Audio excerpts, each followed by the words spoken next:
I have a joke about the dial-a-prayer service for atheists. The atheists have a dial-a-prayer service where you dial a number and nobody answers.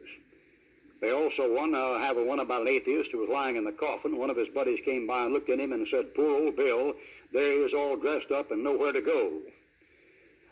Being an atheist takes a great deal of faith. As a matter of fact, it takes a great deal more faith to be an atheist than a deist or a theist, a believer in God. To be an atheist, a person has to deny a first cause. And to deny this, you just about have to deny your rational powers.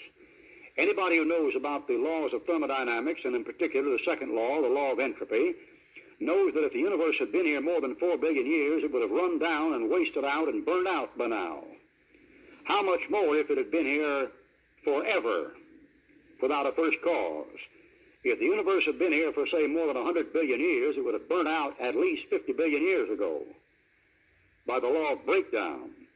The magnetic field around the Earth is decreasing in such a rate it couldn't have been here more than 10,000 years at a maximum, and so forth and so on. To be an atheist takes a great deal of faith.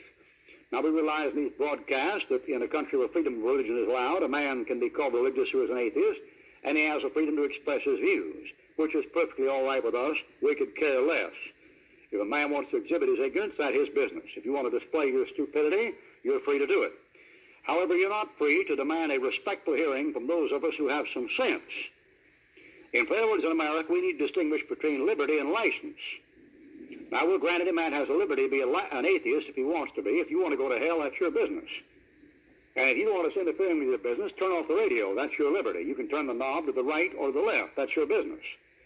But don't expect those of us who have some sense to listen to the claptrap put out by Rousseau and Voltaire and Celsus and Porphyry and Tom Paine and Bob Ingersoll. We have better sense.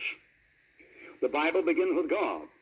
And although the Bible is not a textbook that attempts to prove the existence of God, the Bible opens with a positive fact that God does exist.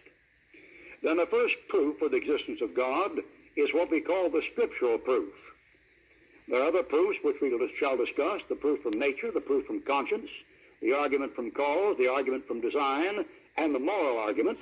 But the first main proof is the fact that Christ said, "Thy word is truth," and David said, "Thy word is true," and every one of thy judgments endures forever. And David said, "Thy word is true from the beginning." And the beginning takes God for granted. In the beginning, God created the heaven and the earth.